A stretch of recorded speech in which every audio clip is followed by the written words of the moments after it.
To order. Welcome everyone to the March 20th meeting of the Public Art Commission in the city of Palo Alto. We'll begin with the roll call. So Commissioner Usage. Present. And Vice Chair Miyagi. Present. Commissioner Amanda Beard Ross. Present. And Commissioner Richter. Here. Okay. And present Commissioner Kavanaugh, the chair of this current commission.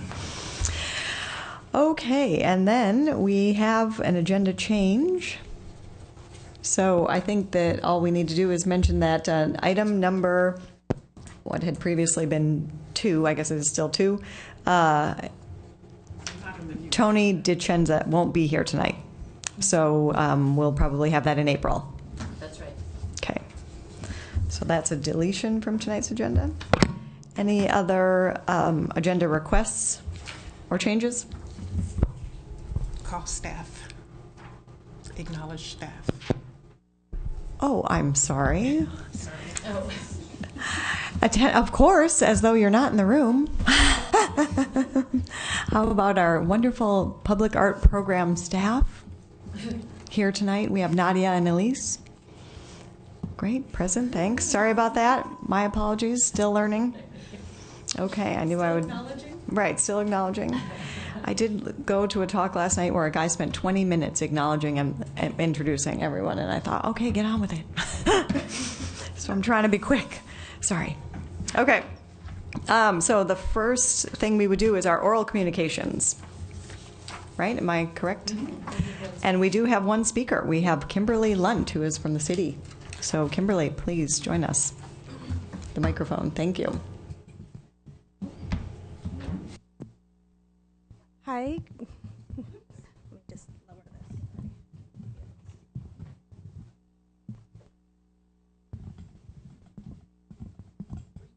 Yeah, maybe I'll just. Hi, my name's Kimberly Lund. I work for the Office of the City Clerk and with the Mayor.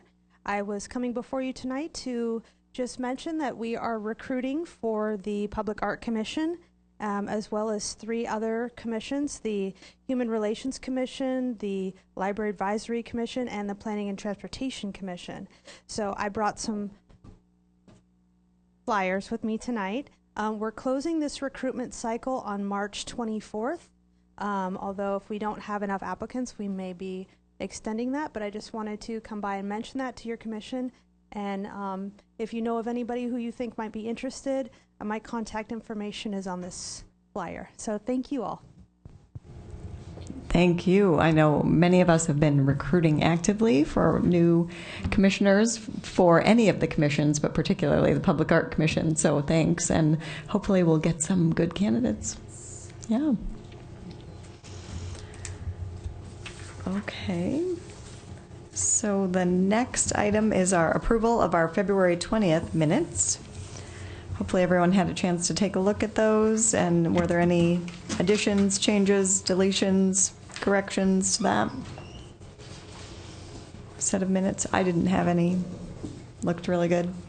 You know, just make one on the art boxes down indoors. It might be nice for just future reference, so people are looking at this, if the URLs that she shared could be added to that, so that if people are noticing it and want to learn more, she'd shared a couple websites where that was.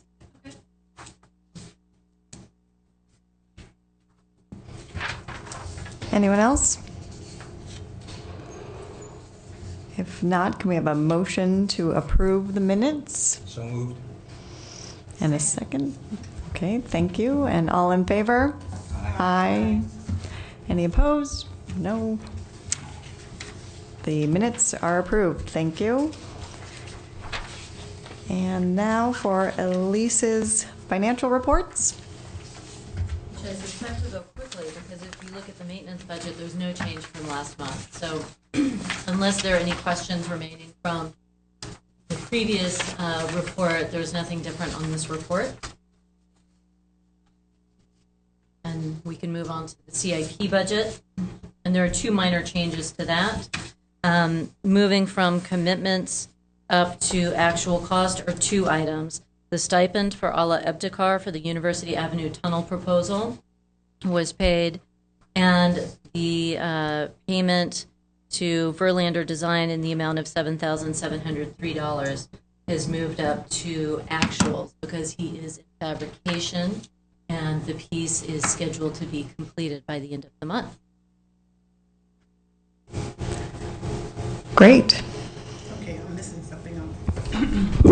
Okay, for Verlander, on mine, I have, okay. which one is- 7,703. Okay, That's what you're all saying, right. the actuals versus the commitment. Okay, good.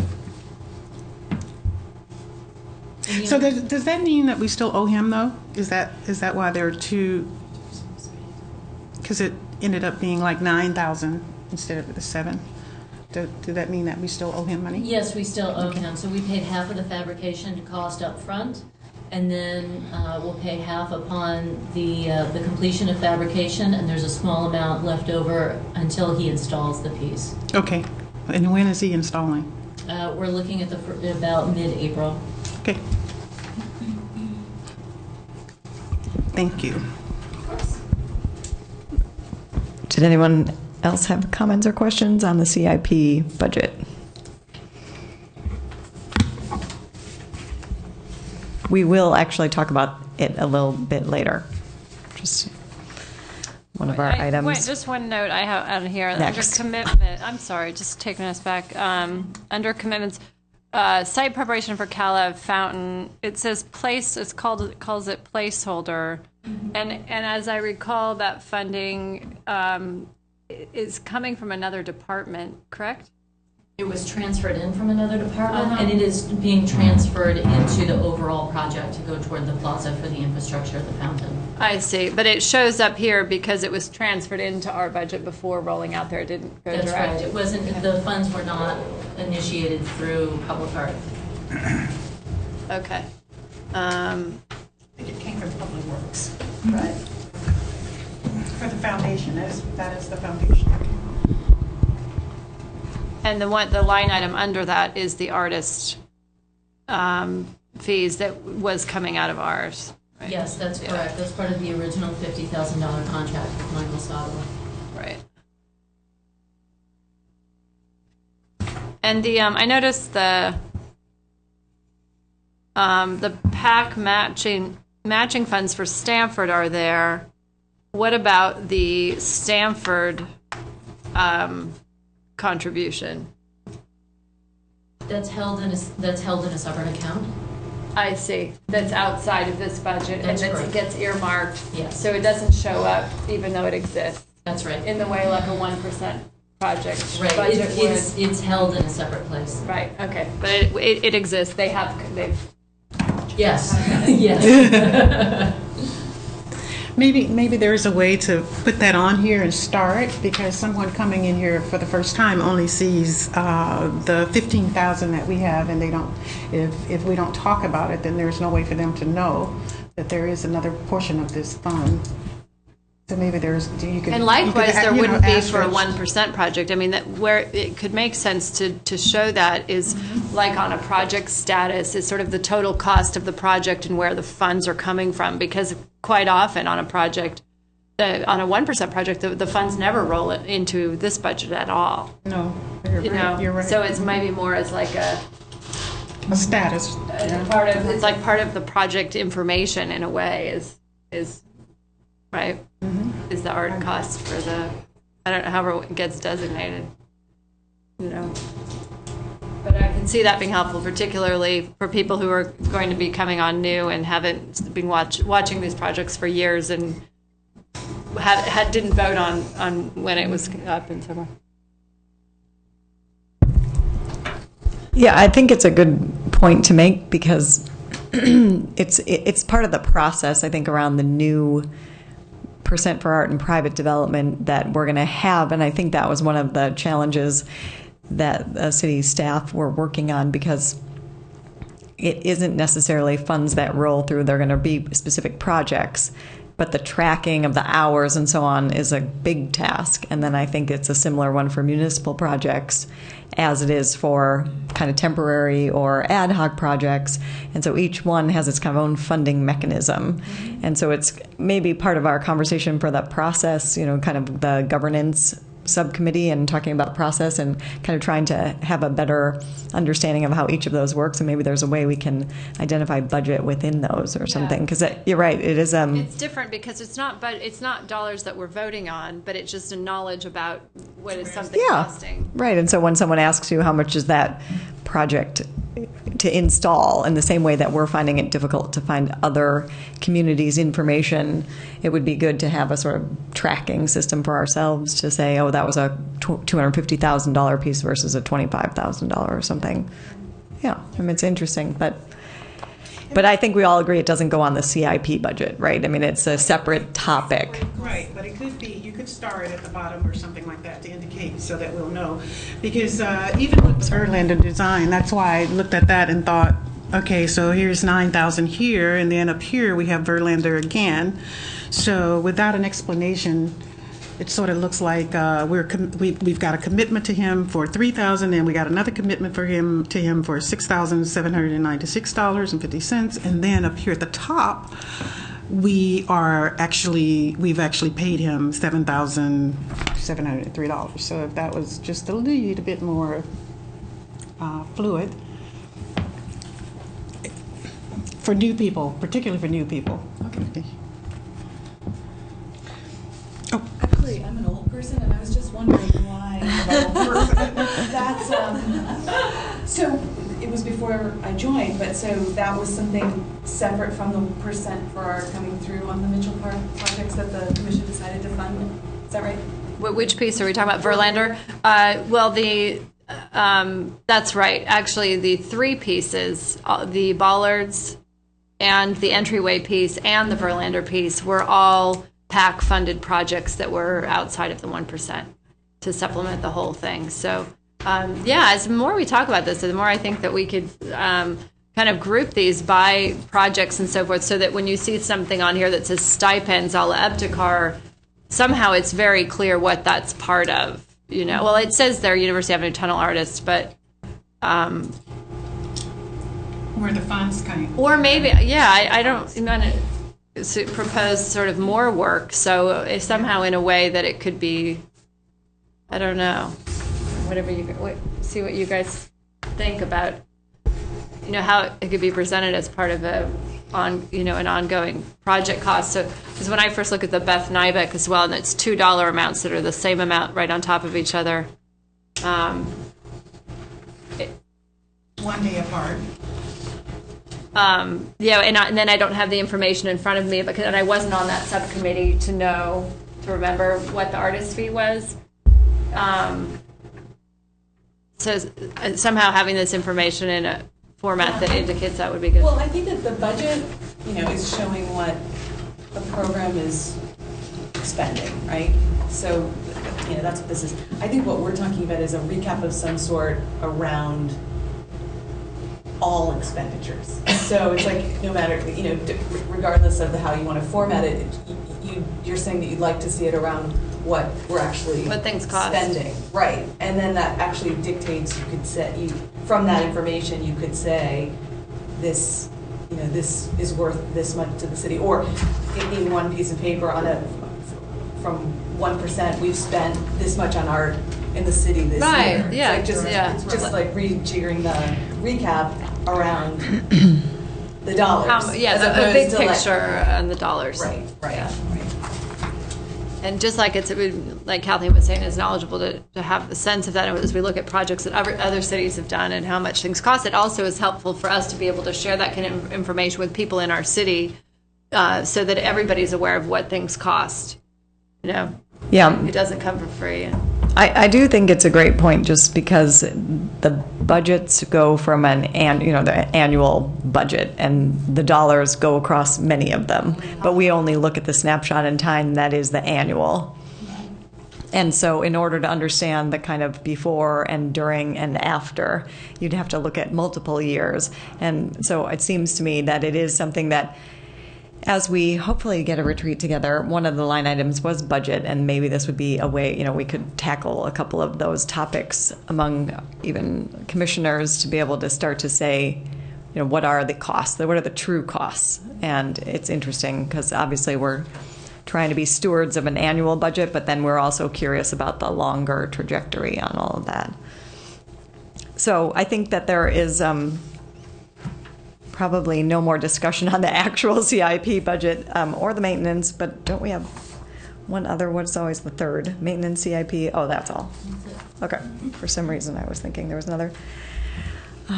So unless there were any other comments on that or questions? Okay. I think we're going to move on to Elise. Do you have a presentation or? Just a few staff comments. So my first one was actually going to be about the city seeking new art commissioners, but I think we've actually already heard about that. Yeah. The call is currently open for a pre-qualified pool of artists working in all media for possible commissions in both municipal and private projects over the next 2 years. If you go to www.cityofpaloalto.org/publicart and click on the Artist Opportunities tab, you can learn more about how to apply. The deadline for application via CAFE is April 21st. And this will be a tremendous resource for us moving forward. So we really encourage all artists working in various media to apply. The next item has to do with our website and e-news. So staff has been making a big effort to drive more traffic to our website, and it's showing. Our subscriptions to e-news have grown significantly, with 20 new subscriptions in just the last 30 days alone. And those were all through the website sign up button. So we are seeing more traffic being driven there. We are taking more opportunities to make sure we include it in our communications. And so we're getting the word out more, and we're seeing more people hitting our pages for information, both for private developers looking at policies and ordinance, people who I think have been looking into applying for a commission, people looking at the online database. So I think it's working, and we're continuing to refine the site to make improvements. And the last item I have is the annual Youth Speaks Out exhibition will be held at the Art Center. Gunn, Pally, and Jordan students submitted artwork for What It's Like Being Them, resulting in a powerful culmination of youth artwork that speaks volumes on how our teens are doing this year. We'll be opening this Saturday, March 22nd, from 5 to 8 at the Art Center for performances, refreshments, and of course a variety of visual art. And I did have a chance to see it today, and it's a really powerful show, so I encourage you to go. And that's it. Okay, thank you. And I have gone to the website and also agree that I love the new shorter tag of /publicart at the city. That's great. It's clean and nice, and I think I was able to share with Elise and Rye in a meeting that we had to prepare the agenda, which was that other people from other commissions and in the city have said to me how they really like the database and the look and feel of our website, so it's something to emulate for them. So kudos to everybody who's worked on that, particularly you guys and all the commissioners who were so involved in getting that database and website updated. Okay, so our special presentation is Claudia Keith, who is the Chief Communications Officer for the City of Palo Alto. And we had a planning, yes, please come. We had a planning meeting with the mayor, Nancy Shepard, a couple of weeks back, I guess, a month maybe even. And she had suggested it would be great for us to learn from Claudia directly about some of the Our Town efforts and what the city is up to. So we wanted to have Claudia join us and share some of that, and that will help, I think, kick off some of our energy for the year too. So thank you for being here. Well, thank you for inviting me, commissioners. It's a pleasure. Claudia Keith, Chief Communications Officer here at the city. Just a little bit about myself. I promise it won't be 20 minutes of introduction. Have you ever had an itch in a cast? Oh gosh, it's just like, anyway. I've been here a little less than a year at the city in a newly created position. I came from the California State University, the Office of the Chancellor, where I ran public affairs and communications for what is the largest public university system in the country.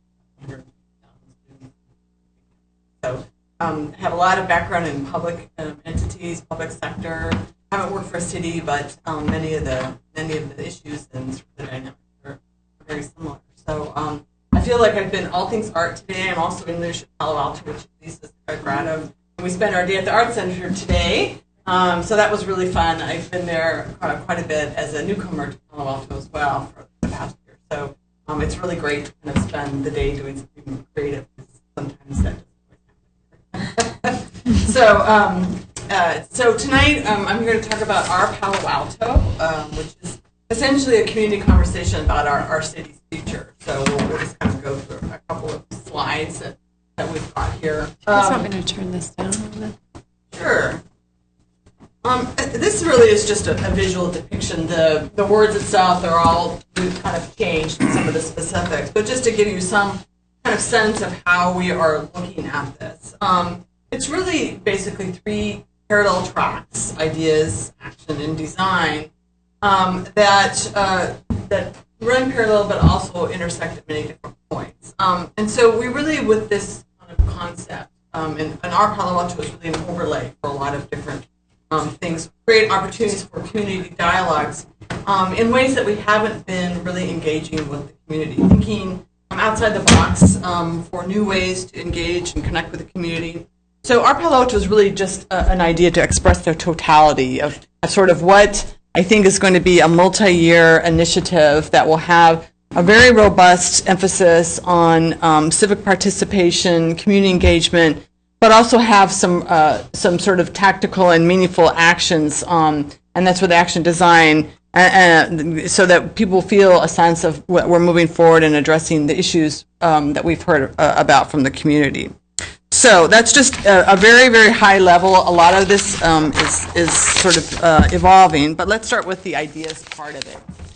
So, and this is probably the most evolving part, but it really starts with ideas that are generated from conversations, public dialogues, events that we're going to have.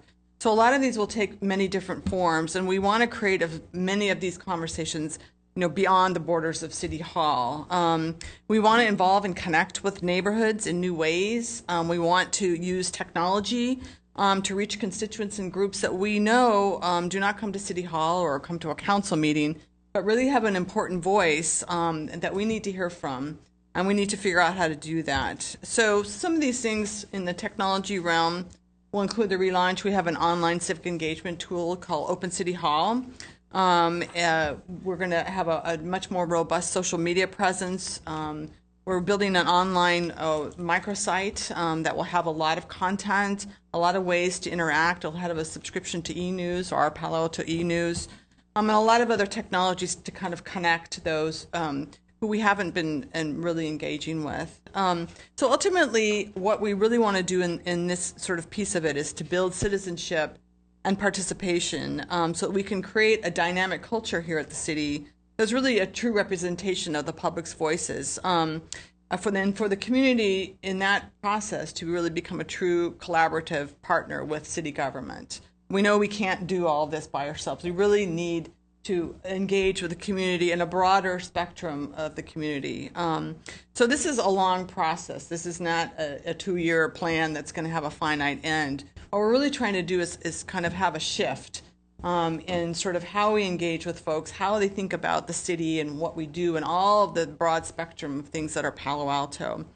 And so what we want to do is spark a series of dialogues from a couple of ideas that we're thinking about, and this is sort of where the more evolving part is. So you'll hear more about some activities that we're planning initially. So the first one we're going to have, and we'll make sure that you're all on the distribution list for the events and things like that. We're going to have a session called Who Are We?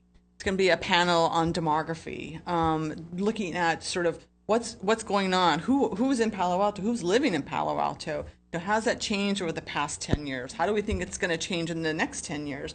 How do we deal with that? How, as a city, do we look to be inclusive, to address those that are in our city that we know are not really engaged or participating in a lot of things with City Hall?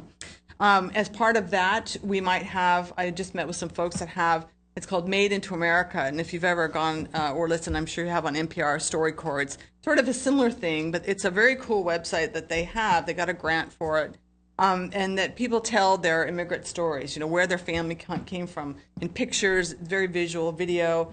So we're going to tie that Made into America into the Who Are We kind of panel discussion. So we're really looking for, a sort of a dialogue, but also interactivity, feedback, and ways that the community can be engaged with us in sort of new ways, but that are fun, creative, and interactive. So we're not just sitting there lecturing to someone and then we all go home. So another idea we're talking about is having a topic called what creates wonderful places. So looking at what design choices make quality of life and buildings that people like. We could meet for coffee and pastries and have an architect take us on a tour of Palo Alto. That's just some of these ideas. We're also thinking about ways, for example, our parks master plan is going through some stakeholder groups. Why don't we invite folks to join us for a picnic in the park and talk about this whole urban master plan and parks and what's going on with that. So that just kind of gives you some sense. A lot of these are we're still working on the concepts, and this is a group effort. There's sort of a core group at the city, but it really crosses a lot of departments. And I've been going to the commissions and talking to them, and there's, of course, the inevitable question is, so what role and how can commissions be involved? And so I would certainly welcome any ideas, thoughts that you have. We could do something really fun, do a tour, similar tour of public art, which would really be fun, and we could have folks submit their photos and post them on our Instagram. I mean, there's a whole host, particularly in such a visual aspect that you deal with in the city, that would really be fun and creative. So we're open to any and all ideas, and I would really hope that you would reach out to me if you think, wow, this would be really great. We'd like to join with the city and let's sponsor something that would be sort of a spark of dialogue about what's the role of public art. What do cities benefit? I mean, we've heard a lot of stats today in our art thing, and being I am the the granddaughter of an artist. My son went to the Art Institute of Chicago. My sister went to the San Francisco Art Institute. So it's very important to me personally. But I was really interested to see some of the statistics about how well youth do if they're involved in the arts, and that was pretty new to me. I had not seen that. So anything that we can do to kind of highlight and spark a dialogue and conversation about your work here and with the city. Or that could even be the art itself. Correct. We really want to be creative. There's, as you said, the ideas part of this and how we go about doing this, I think is the least baked, if you will, but also offers a lot more opportunities for some really fun and engaging kind of things.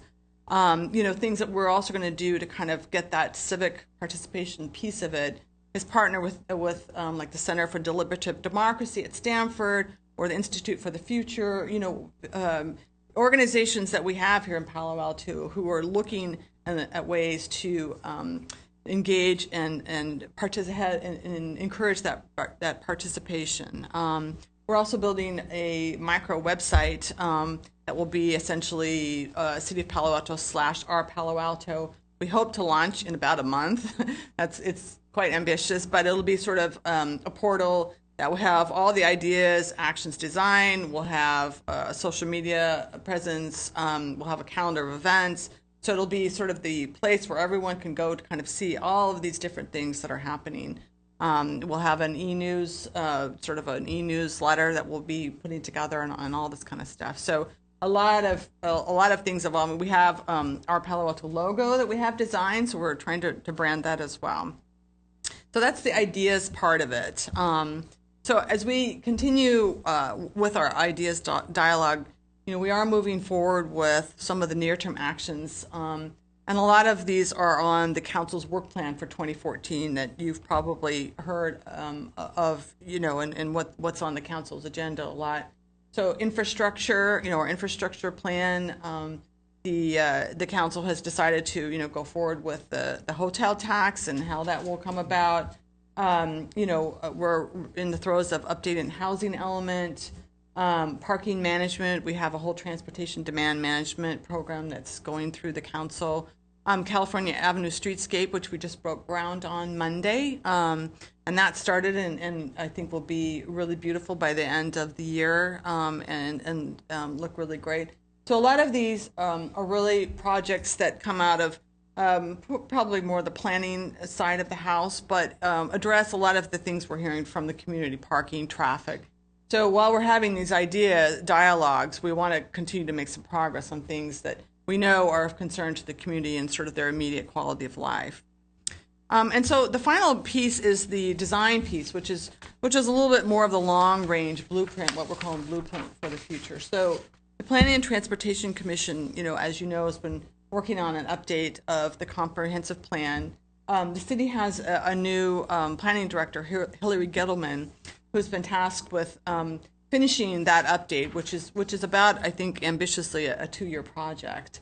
And so while we're having these wonderful ideas and the immediate action, we are also working on the elements of the comprehensive plan, which really serves, as the guide, as you all know, in very large and important chunks for how we look at land use and open space and all those sort of the important kind of components of what makes quality of life here. So what we're hoping is, like, through the ideas, dialogue, and the action, we can spark some of really, in the end, informed decision making, so that the kind of the feedback and the input we hear from the community, it filters in many different ways, and it's really a two-way dialogue, but it ultimately informs the decision making of those in city government. So it's really a collaborative effort. I mean, that's, I think, really the overall goal of our Palo Alto. So I think the sort of the larger and tougher part is building that citizenship. Really, how do we instill a culture of that? How do we be more inclusive? How do we be more multicultural? How do we reach groups that do not engage with the city for a variety of different reasons? I mean, that's not an easy nut to crack, definitely. And in the meantime, how do we make some progress on those elements that the community expects and deserves us, to make progress on that really impacts the quality of life here. So with that, I'm happy to answer questions. We actually have our Palo Alto buttons. So we wouldn't be any, good marketers if we didn't have buttons, right? So I encourage you to wear them and pass them down. We will wear them proudly. Yeah. Wow, this is exciting. Yeah, yes, definitely. Thank you. Thank you. This was really, it's really a great project, and as a former communications professional myself, I applaud at the whole plan and effort, and good. I'm excited for the city to go through this process and for citizens to have this kind of way to engage in dialogue about the city. I wanted to just share what was popping up for me a lot was a presentation that at least I think was there with me too. A number of years ago at Americans for the Arts, a number of cities were talking about their master art planning, which is something that you may have heard that we are hoping to embark on before too long.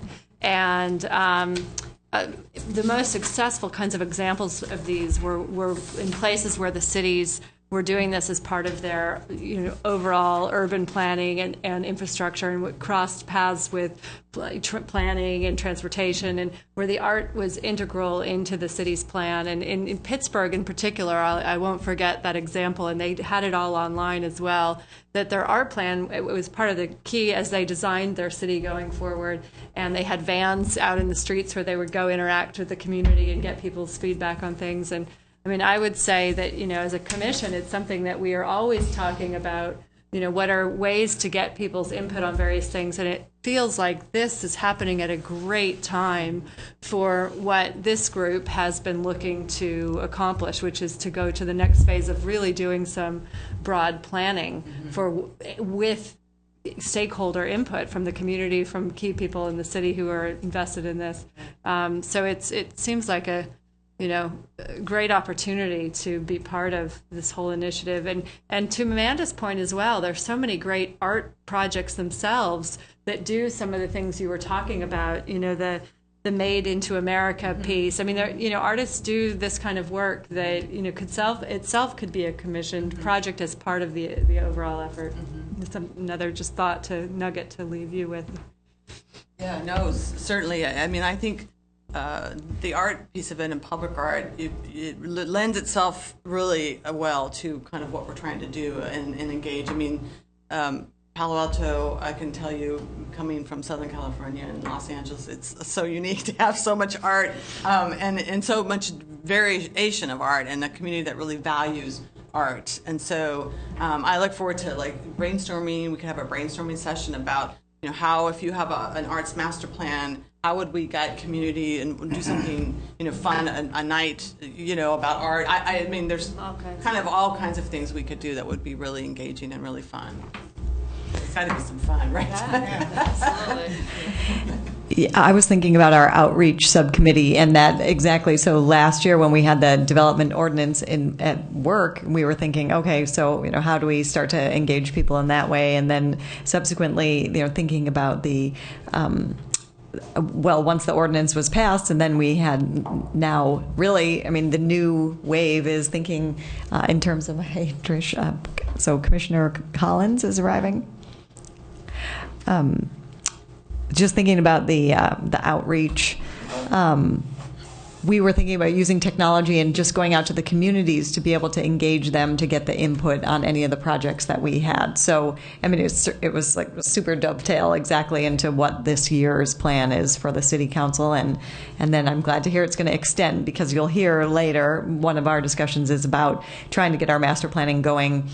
And we were worried that, you know, if it was all condensed in this year, that we may be a little behind. And so I guess I'm feeling better that it sounds like it'll extend a couple of years, because it's an undertaking. Yes, it is an undertaking, and it's impossible. I mean, to get it all done in 1 year. And I don't know when it will be done. I mean, we were hoping that this is sort of a mind shift and that's a little bit more difficult. But it has to be centered and organized around something.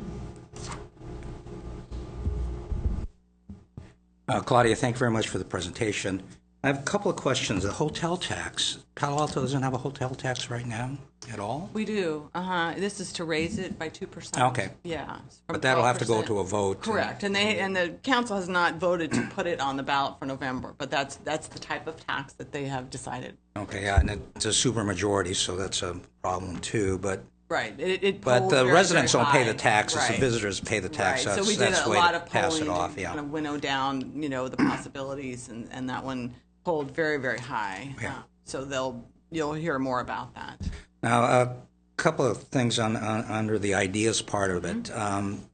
Heavily stress on the internet and people getting online to do that. But there are people that don't have internet connections or use limited internet. How do you get to those people to get those ideas out and spread? That's always the problem, that digital divide of how do you get the people, how do you get to those people and get them connected into what you want?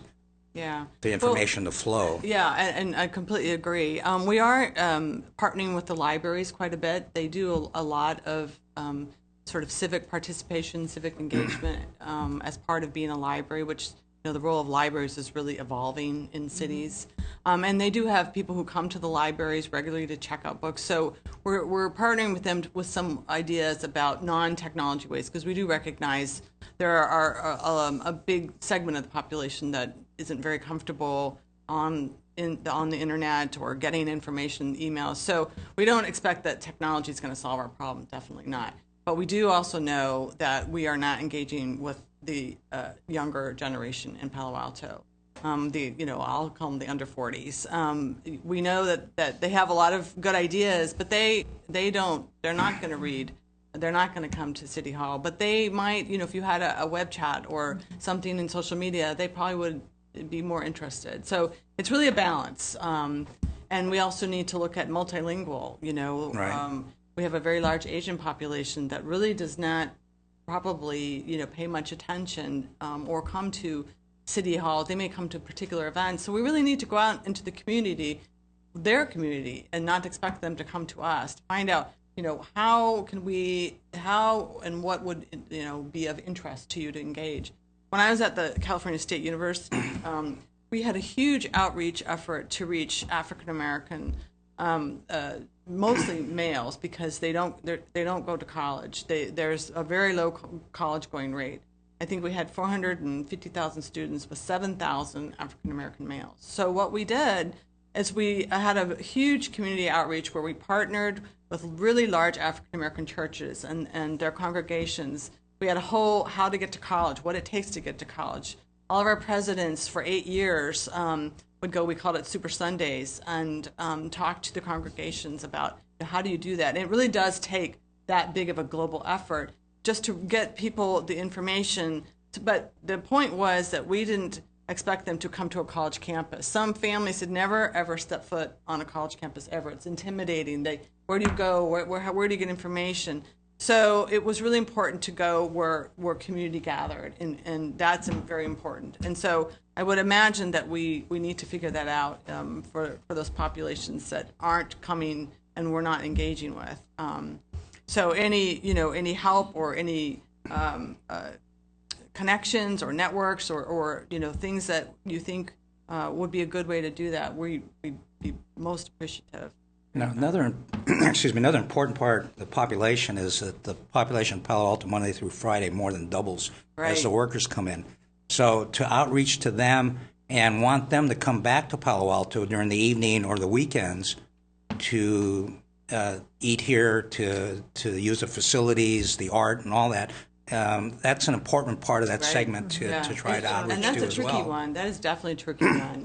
The folks who get off Caltrain and you see them every morning, how do you reach them? And I'm assuming, that means we really need to engage with the business community, or that's where folks are working. But that's a little bit trickier because, it's people come and go, and how do you capture really what's going to be of interest to them other than our wonderful restaurants and but really, this sort of what the city has to offer. How do you reach them? That's a little bit tricky. Except for lunch. Although it's interesting because if when you read even the man on the street in the weekly, people who respond to that, who are typically walking up and down the city streets, are from all some are from Palo Alto and some aren't. Right. And I think probably a lot of them who are working here are wired, right? So they are technologically connected, and I think would be happy to. Many may be quite happy to respond with input about Palo Alto. I know, for an example, the San Francisco art master planning process that's going on. They had it all online to participate in that, and we, as art commissioners, were interested in from that perspective. But I participated in the survey and responded to what I like, which parts of the city's art I'm most engaged with, which parts I don't know. And it asks you where you're from in there, so that it's tracking that as part of the information gathering as well. But I think online, a lot of people who come to this city would be reached. Right, and I think it's important to realize, while our target is obviously the people who live in Palo Alto, as a city, that's who we provide the services to, and that's our citizen base.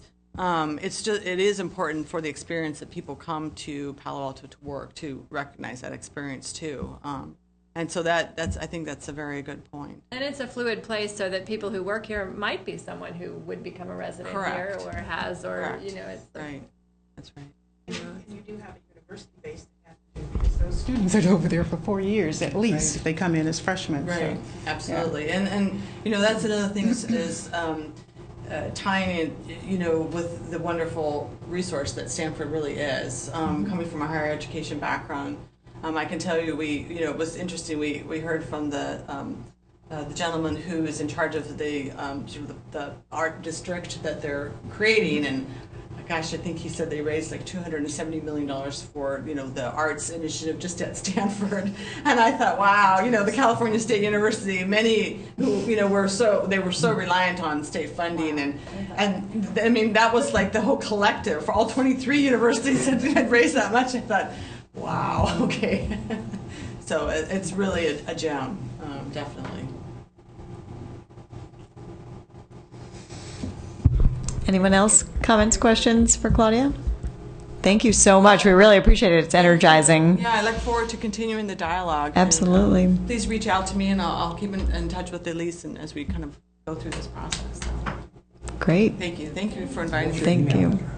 I will leave cards. Okay. And, yeah, terrific. Or you can send it to everybody. I have some Yeah, more. I can contribute. Yeah. Feel free to. Well, it's kind of a good segue to our next item on our agenda, which is an action item. Have like phone numbers for some working it, right? Or there's some on. Yeah, Yeah, you've got, notes on one of them. Don't get, yeah, there we go. Not the meanest. you. I know, you're not terrible. no, Okay.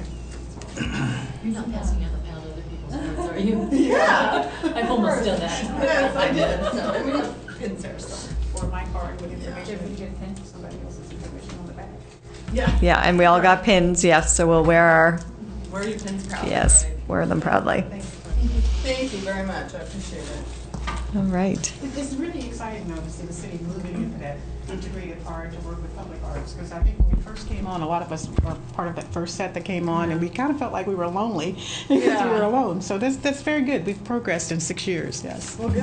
Well, good. I'm glad to hear that, and I'm actually, really excited the art, as I said, because just sort of from the personal nature, it means a lot to me, and you forgot, and it's, as I said, today was like such a fun day, just being immersed in art all day. Yeah, It's like I yeah. wish I could do it every day, but There's a lot to talk about. there is a lot to Alright. talk about. Absolutely. And So, I'm good night. Thank you very much. Thank you.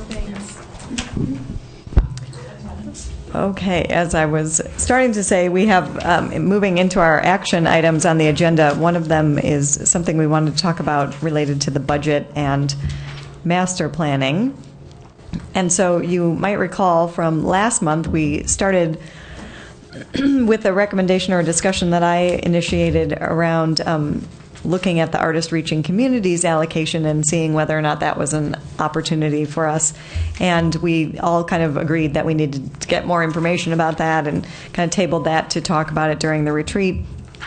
And then in planning, excuse me, for this month's agenda and thinking more and more how important this is, and I think how everyone is truly in agreement that this is kind of the right step for us at the moment, I couldn't help but think to myself, and working with Elise and Rai and talking with Ben, that if you look on your CIP project budget, you'll see that we still have an available budget this year of $29,000.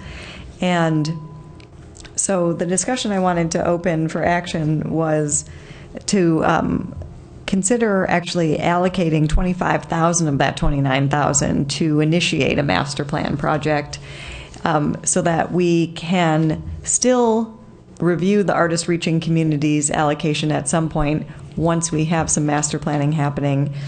But we're not touching that until we actually have that conversation, which might be sometime down the road.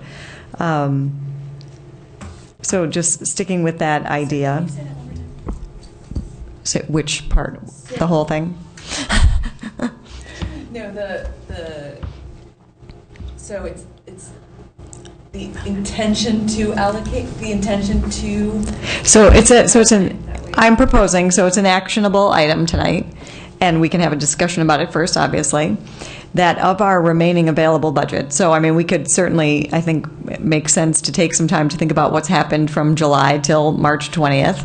So July 1st to March 20th, which is where we are. So we still have April, May, and June, so 3 months and 11 days, something like that, before this fiscal year is over. But we also have a lot of projects in the pipeline. We've talked a lot about the development process. The private development is going to elicit more projects. And the more that these projects are kind of piling on, I think that what's happening is that I think we're all in agreement, and I remember from our discussion last month that it seemed we were in agreement that we have a great need for planning. So we look at holistically our community, the kinds of art we have, the locations that we have, the allocations and dollars that we're spending, and really think thoroughly about it. And part of that might be an Artist in Residence program, which is the Artist Reaching Communities allocation, or maybe it changes. We don't know. But for now, we haven't had a retreat to discuss priorities. We currently are thinking about what we want to do, for the remainder of this fiscal year. And so that's where I was thinking about that in that way, kind of pursuant to our last month conversation. So that's the discussion I wanted to lead. And I would love to hear from others. I don't know whether everyone was here. I'm trying to remember. I think this end of the table is, so maybe, Trish, this might be new to your ears. But short of that, I think we were here. So happy to have a conversation, answer questions, discussion.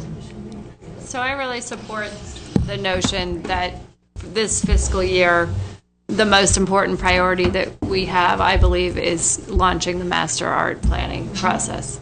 I think, other projects that may come forth to us in the coming couple of months would be projects that are coming from a 1%, right? Whether it be in private development or in municipal, that come with their own funding, or if there were a member of the community who was coming forth with a Girl Scout project or high school, these are things that, that even $1,000 might cover permitting costs for and be fine. But I think as far as us launching a project, I don't think anything else right now is as important as starting the master planning process. So I support that plan. So are you making the proposal? Are you? Well, this is the. This is the discussion, right? So, and what I wanted to ask Larissa just quickly was, you said in this fiscal year, would you isolate that only to this fiscal year? Because I guess so that will end June 30th, and then it will have to roll into next year. And I think the expectation is that it would also be a priority as well, because there'll be a continuity. Absolutely. Okay, just wanted to make sure. We know full well that $25,000 would not be a full amount to spend on a master art planning process. So, and so that it would need then to, for the next fiscal year, be talked about at that retreat as far as dollar amounts of what the project would be ongoing and where that falls in with priorities and so forth. I was just wanting to also agree that I think that master plan is a priority. I just was wondering if you were prepared at this time to talk about how that process starts to look. I mean, I don't want to put you on the spot, but how do we know how much the plan that we're thinking about will cost, and how do you go about making sure that it is as comprehensive and as fantastic as we all kind of hope it to be? Fantastic. Did you guys do something like that already?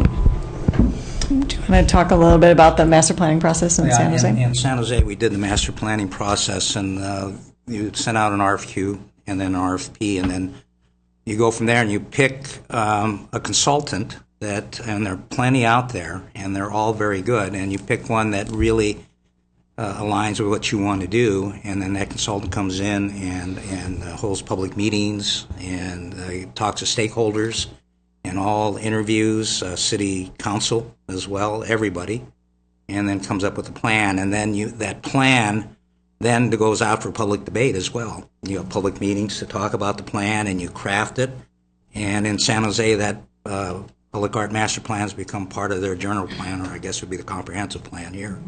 But it is actually part of the city's plan to move forward and what the city will look like in 20 or 40 years. And the reason that I know about it is because when they got ready to do their master plan, they invited all the artists in this particular, I'm going to say between two counties, Santa Clara and San Mateo counties, and they asked us on a Saturday to come in, and I was really surprised to see that many. It was 100 Yes. artists who showed up to put their input into the plan. So don't forget the artists when we do this. Oh, no. The artists, don't leave us out. So.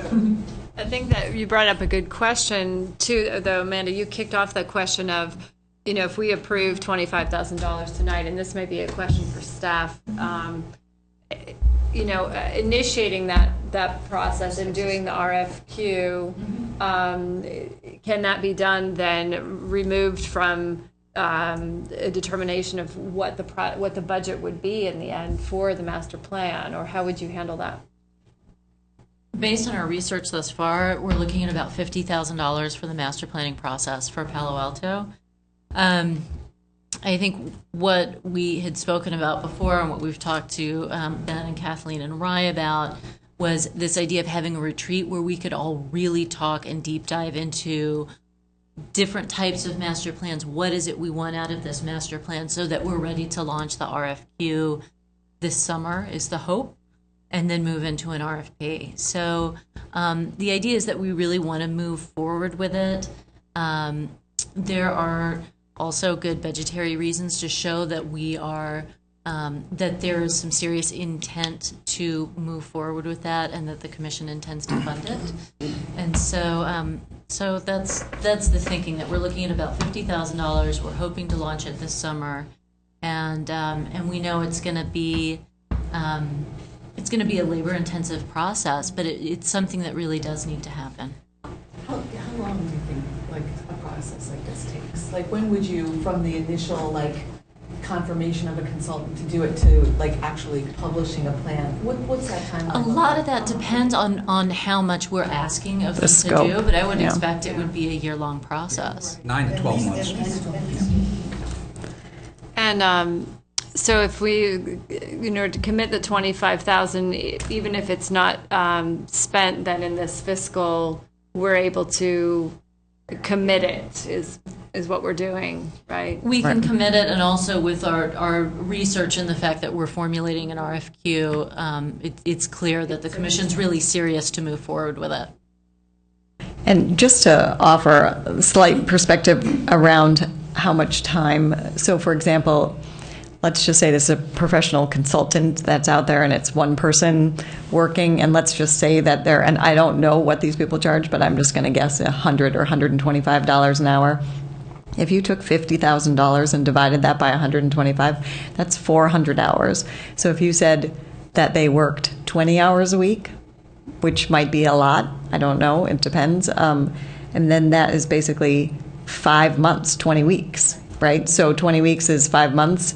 So that sounds to me like, I was talking with the Parks and Rec Commission and what their master plan process is, and now they have a broader scope. They have obviously probably more engagement with the community and things like that they need to do. I think that there's, and it's public, so we can look it up, I think it was $175,000 for their consultant. It's almost a 2-year process. So, significantly larger. So, I think, and we will do some of that work to figure what that is. And I do think the retreat is to identify exactly what that process is, like Ben was saying.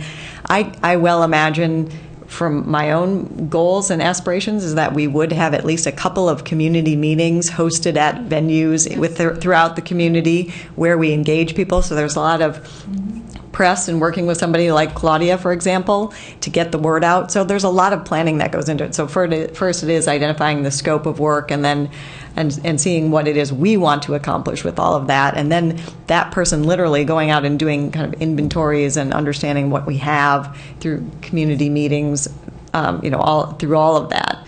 So it is a long process, and I'm not confident $50,000 is enough. So I think, at least, as you say, it's showing our commitment to do this, and that we need to kind of get the process started. And they usually the planners who, I've worked with comp plans before on the opposite side of it, and usually those, the consultants that work with the comp plans or the general plans, or in this case, it's pretty much following the same type of process. And you never know when they're going to discover, because one of the things they're going to do is look at all your resources and look at all the assets that you have and those kinds of things. And you never know that once someone gets started with something where we may project that it's only going to be 6 months, it might end up being 2 years because they discover something that we didn't know about, or the public discovers something that we don't know about. So you never know. So, but as it goes along, the process is a process. It's a continuation process. It doesn't just stop because you get a plan, because the plan may change. Every year you take a look at it, or I think the city of Palo Alto look at theirs every 10 years. Okay. So it is a continuation process. It doesn't just stop because you get the plan one time. It continues. Well, you can specify how long you want the plan to be, and then 5 years, let's say in 5 years you review it and you update it. And I want to say, I think $50K is relatively inexpensive for a master plan like this. So, right. Did that help answer your question? Commissioner Collins, did you have any questions or further add-ons? Allie? Ben, further comments? I would just like to see us get started. I think it's a marvelous idea to make the commitment at this point, because eventually you're going to have to do it, particularly since we're now dealing with percent for art in both the public and the private side. This is a good time to get it started. So do you need a motion? I think we are. So, does someone want to I'm make happy to make a motion? motion. Yeah, I would like to move that we allocate $25,000 of our CIP budget to master art planning, and that's the motion. I second. Terrific. Okay. Any further discussion? Discussion. I like to ask Larissa, is it okay to amend it to say to start the public art process? Absolutely. Because if you say to commit it, that means that we might end up being stuck with just saying we got to find somebody Sure, that's yeah. going to do it for us. So that might to launch the process and begin motion on developing an RFQ. So our motion's been amended, seconded, still fine? Yes? Okay, so all in favor? Aye.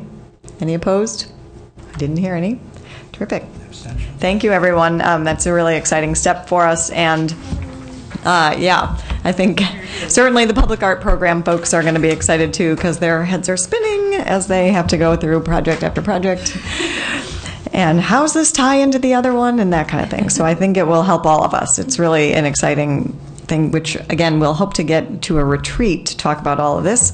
And I guess we'll keep with the agenda. We'll talk about other things later. But so item number 4, we're now into our non-action items, is our joint meeting with the City Council.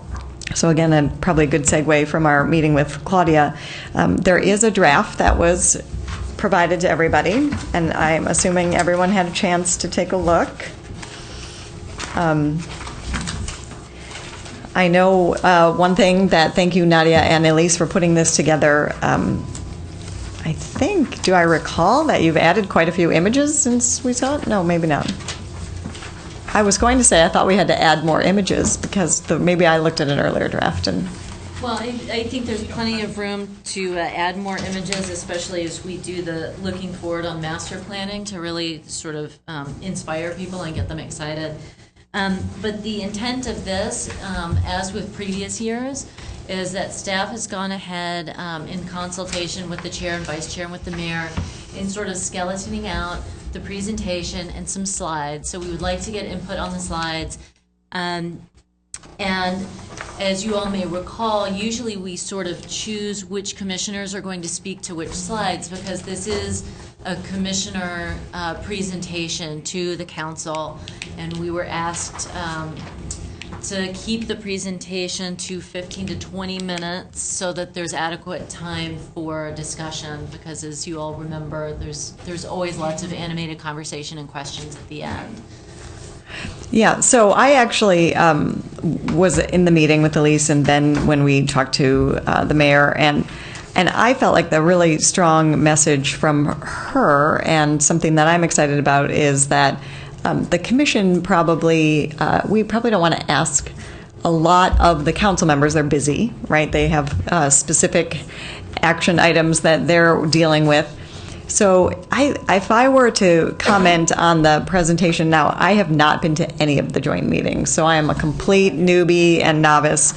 But if we had 20 minutes, I would prefer to spend 5 minutes on reviewing the past year and 15 minutes thinking about what's going forward and what our ideas are and what we're thinking about, which I know kind of flies in the face of probably what you've done before. And I certainly know that there's a lot of great work that's been done. So maybe it's fair to be more 50-50 in thinking about past and future.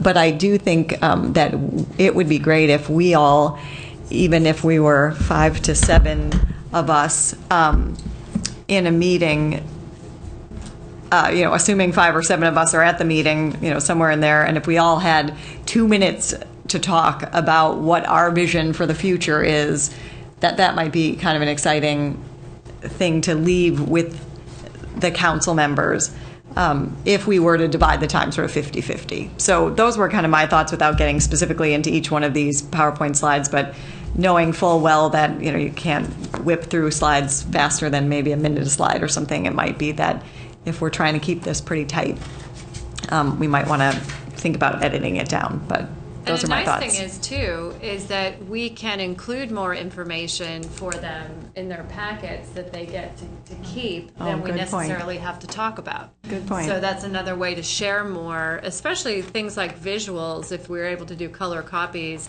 if they could have even a just, little packet of 5 or 10 pages that has highlights, of all the new projects of 2013, so they can kind of have like that too. They could reference it, and it wouldn't take time to go through it. They could look at it. They maybe, if it had an address on it, they could go and see it.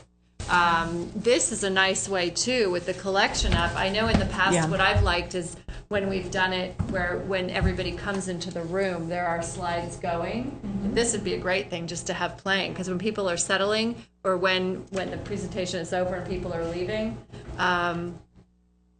it's really nice to show the art, and it also shows the database live. Well, that was one of the things. I'm trying to find. It's on there. It is one of your slides. It is one of the slides. Toward the end, I think. I'm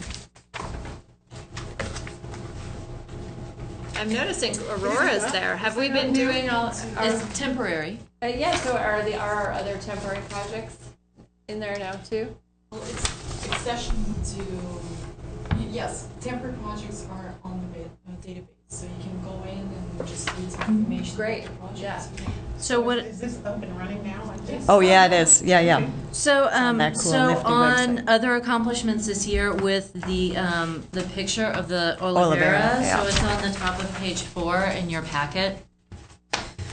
We do have an item there, so I wasn't sure which commissioner wanted to take this on, but Commissioner Udich, you actually felt like sort of the natural one to then finish that slide and be able to say, and the public art website and database, because it is something that has come up in so many joint meetings. Right. To be able to then go live to it, just to show it to them very briefly, that sort of feels like a triumph, because it's been so long in coming. I actually think we should open with that. Uh-huh. Yeah. I think it should be like, It's a great idea. And we would really like to spend a few minutes at the beginning talking about this wonderful tool that has been, in 6 years in the process of being made, and then, it looks awesome. And it gives them a place where they know then also where to go or where to reference on to see what's there. I mean, to Kathleen's point, I think that as far as thinking about information to convey to them, I've loved in past meetings, and I do think that that's part of what paved the way for getting to where we are with 1% in private development, is that for the last number of years, we have devoted a chunk of that meeting to sharing inspirational projects that are happening around the country. Highlights from often they're projects that have been awarded as the nation's best public art projects that year. Kind of like what you and The Innovation Committee have been doing with the Innovation Committee, and sharing some key bridges or some key. And we actually, I think, did bridges last year in the meeting. That was one of the highlighted pieces. Right, Right. because there was a lot of talk about bridges and so forth. So I think I'm in agreement with you that I think as far as sharing what's happened this past year, spend less time on that and spend more time talking about what direction is the city moving in, and how is public art part of that? So if they, I know it's come up many times, and it seems like from looking at that Art Palo Alto presentation tonight, it's still hot, the topic of figuring out bike pathways. So maybe we should pick a couple of things that right now that are hot for the city's focus, and part of it's maybe it's master planning and how we're thinking of ways to dovetail into this Art Palo Alto. 1% for art and private development is a big one. So how is that working to dovetail into that? I mean, I think if we could pick 3 sort of hot topics and say we want to, and some of these things can work into it, like. Since they know since our last meeting, percent for art has been approved because they're the ones who approved it. But so what next in it? Right, but that the slide is just the image, right? And so then it's the opportunity to thank the council for it and talk to them about what's in the pipeline with Percent for Art with private development, how far things have the talking come. points would be what's going on with it, or Right. So I mean, that is just meant to be the image, but there's a lot of text that would get filled in for whoever is presenting that slide, as far as what they would say about it, where Percent for Art is going, how far we've come with creating documents and resources, that we're starting to meet with developers, you know. Yeah, so that's all clearly of that's really that's a big bucket item. And then what else do you guys? I mean, as far as city focus and public art, I mean, it feels like the whole project of the Our Palo Alto and our master planning art process is an important one to touch on, because they're going to be hearing about it. And it even was helpful that when you guys met with the mayor and vice mayor, that her coming to our meeting came out of that, she had that idea. So if we share kind of what happens with, and maybe that's something that if we're, as commissioners, we're breaking up turns talking to, Ben has experience with the San Jose Commission as being part of that process, could talk to, you know, what is involved with public art master planning. And we've just approved starting this, right? It's maybe another one. I don't know if you guys think something's more important than, as far as some of the things the city's doing. It does seem the bike thing keeps coming up, and I mentioned it to Vicki as a possibility for the innovation subcommittee to look at projects that have been done with bike transport. That could be kind of a fun one if there were some fun projects to share beyond bike racks, but like navigation. And I'm thinking of that one. It was in New York where they had they have the little poems up on the signage. It was haikus. The biking haikus. But there's probably a lot of neat biker projects that could be a fun thing to share. But I agree. I like I like using it. I think this meeting is nice to use it for inspiration. They look forward to this meeting because they feel like it's kind of like Claudia felt today. Wow, isn't it fun to get to look at the art and to think about art, and you know, and it's hard because they also we do want to have them know that we spend a budget on maintenance and so forth, but we don't need to take them through each piece that we maintain. I think a high level though document that kind of touches on what are the projects that happened last year, even so they know like a lot has to happen in maintenance. How much money was spent on that? What projects were maintained? You know, what kind of projects launched? I don't know, just like a top level one page at a glance, high level. Or to let them know like the kinds of issues that we've had before, because funding was always a problem. So here now we have funding. Yeah, Staffing was partnership always a problem. with Stanford Now this we have year some on the staff. temp project, Absolutely. right? Yeah. You know, Aurora partnership with a private citizen and The community. You know, And the fact that I like this idea here because we have talked about this every year, Larissa. I always Well, I wanted to cry when you were talking about it. I'm working on it, and it's done. Yeah, here it is. So let them know that it's done. Well, it's a work in progress. I've been told that there's definitely more information we're going to add, but it's an amazing job. For us, it's done because we didn't even have this. We had nothing. did paper files back I know. Yeah, everything was written by hand, and so this has come a long ways, and I think the council would be very proud to see something like that. First of all, visually, it's fantastic. Right. So I think it's like a good attention. Everybody's getting settled and getting ready to go. I've been to 2 meetings so far, and both had in common. First of all, we always run out of time. Okay. Number 2, somebody always talks about signs and what we can do about signs. And what they saw in Europe. They seem to love like highlights from around the world and around the country of examples, and they really respond to light art. And then we do get a couple comments about do more temporary because we don't have to spend money to maintain it. So my only advice would be, I think that this presentation looks great, and I know how hard it is to put it together. But I think that if you go at it thinking of an overall presentation as opposed to parts, because I do think that it's good to have all of these pictures of these great projects, especially I'm a total convert to Hoover Park now because my kids absolutely love those bears. Good, very good. And but I think that it doesn't have to be sort of slide There. talk about Hoover Park. I think it can be Hoover Park picture, Mitchell Park Yeah, those picture. can be roll-throughs. Want to Yeah. realize, and the commentary can be, here's the projects, and it takes a minute to Right. go That's through, fine. not to rush or to say that it's like not as important, but we are hitting the mark of what has happened. And then I do think, and maybe because it's close and dear, we've spent a lot of time meeting and talking about administratively how we're set up as a commission. So I think that, I feel like that dovetails into kind of master planning, this kind of Governance, the the governance governance kind of needs thing. to be So addressed. it's not so sexy, but But a lot of work's been done. a lot of work's been done, and like that's just to show that we're like a dynamic organization that's like trying to get to what our priorities are, and it's all led to the fact that we need this master planning process. And thank you so much, because we're all on the same page here. We'll all wear our buttons that night. Right. Right. And I have never been an advocate of all of us having to talk at one time. I've gone along with that, that's always been one of my issues. But, and so I have no problem with 2 or 3 commissioners speaking about the whole thing and putting from what you have here, instead of each one of us parsing it out to 1 minute for you. Well, and it 2 adds minutes for time. everybody. So Right. It does. Yeah. Presentation. So if you want to change the style, I'm saying I'm all for that. Okay. It doesn't. If you go, was this on tape last year? The presentation last year and The year joint- before? Oh, the that? joint meeting, it's I probably, think it is always taped. yeah, it's a good point, I never Because looked it then up. I'm going to say you can go look at those Sure, and you can get sure. ideas from it, because each one of us don't. I personally don't have to say anything. It's just what I'm saying, because I always end up being a joke. And you always take the questions at the end about storage and lack thereof. So we'll just So rely I'm on saying, you. I'm saying if you want to change it, it's Yeah. fine with me. It doesn't have to Okay. be the same.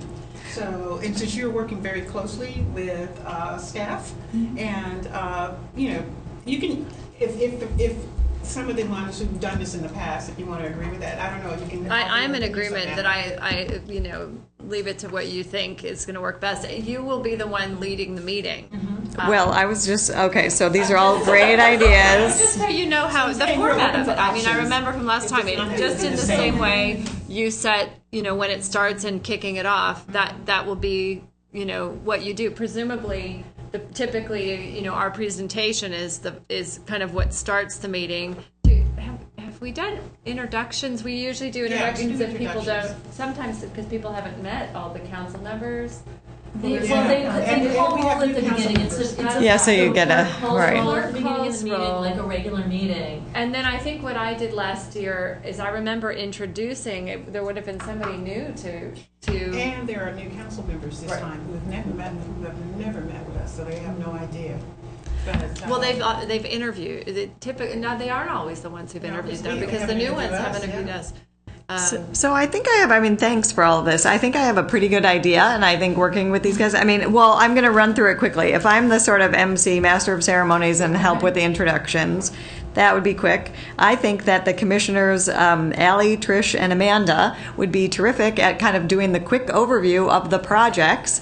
Shared, you guys can kind of add in, because obviously, Trish, you did the Bears, and you were on that committee, and then there's the University Tunnels. I mean, you guys are all involved in all these, and you have that history. Then we get Larissa to do the sort of coup de grace on the database, right, and talk about that. And guess what? Planning is Ben's bailiwick, because he's come from San Jose. That's all in it anyway. So everyone's going to get a chance to talk, because it does work out that way. And then I think that would do it. So I think we've got our good marching orders for how to kind of tighten it up and organize it. And then, your piece, it can be the inspiration stuff. Right, the innovation. Okay, so right. What Thank you. inspiration, Thank you. Got it. Yeah. elements showcase that's a great part for you to lead. Okay, terrific. And The yeah, last part to really get them. and that wraps it That's when we up. were going To with really, master yeah, to planning. really Exactly. get them looking forward to what's To coming get them down. excited Yeah. first, and then hit them with the logistics and the.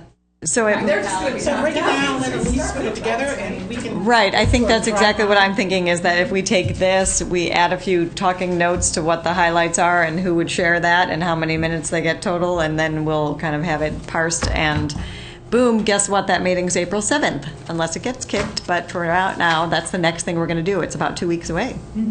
Less than, isn't it? And we'll need to get get the PowerPoint and any materials that we're going to give to council to them a full week in advance. Right. which I know is during spring break, so we wanted to try and get everything solidified for everyone in case folks are leaving town. Yeah, probably before the So end of next next week, week. I think Yeah, we need to exactly. get that. We So will nail it before Maybe then. we'll schedule a meeting to sit down and just Okay. hash through it. Okay, perfect. Very good. All right, that wraps up item number 4. So we're going to move to item number 5, which is the City Hall new media artwork, and we have an update from staff on that. Okay, so moving ahead on the City Hall New Media artwork, we had a really terrific panel who met Monday, March 10th. And the panel included project architect Tom Bowie, IT director Jonathan Reichenthal, art commissioner Ben Miyagi, new media artist Camille Utterbach, and a new media art manager from San Jose, Mary Rubin. So it was a really accomplished panel, lots of lively discussion. There were originally 104 applicants. A pre-panel brought that number down to 29, and then this panel here brought it down to 21 before the meeting on the 10th.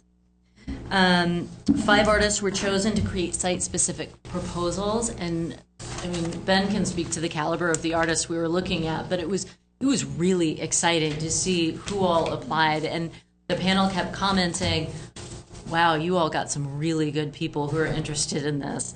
So the 5 artists who were chosen to create site-specific proposals, all of them were really excited to get the phone call, and all of them have agreed to create proposals. So I didn't get any of the waffling, oh, gee, I think I may be too busy. And it's a tight timeline because we're trying to push this forward pretty quickly. So the 5 finalists, some of them are artist teams, are Susan Narduli, artist team Chris Doyle and Marina Zerkow, James Coupe, Wesley Heiss and Marek Walzak, and Nicholas Hoffermas. The RFP was issued 2 days later, March 12th. I think that's a record. And proposals are due Monday, April 14th. The diverse pool of artists is expected to yield some really tremendously exciting proposals. The selection panel is scheduled to meet Thursday, April 17th, and the results will be presented at the commission meeting that night. Wow. So if all the stars align, we are really powering ahead. Could you once again say the artist names of the 5 artists selected? Sure. So the first one is Susan Narduli. Could you send it to us by email, because the last names are going to have to spell them. That's fine. I can send it via email. Okay.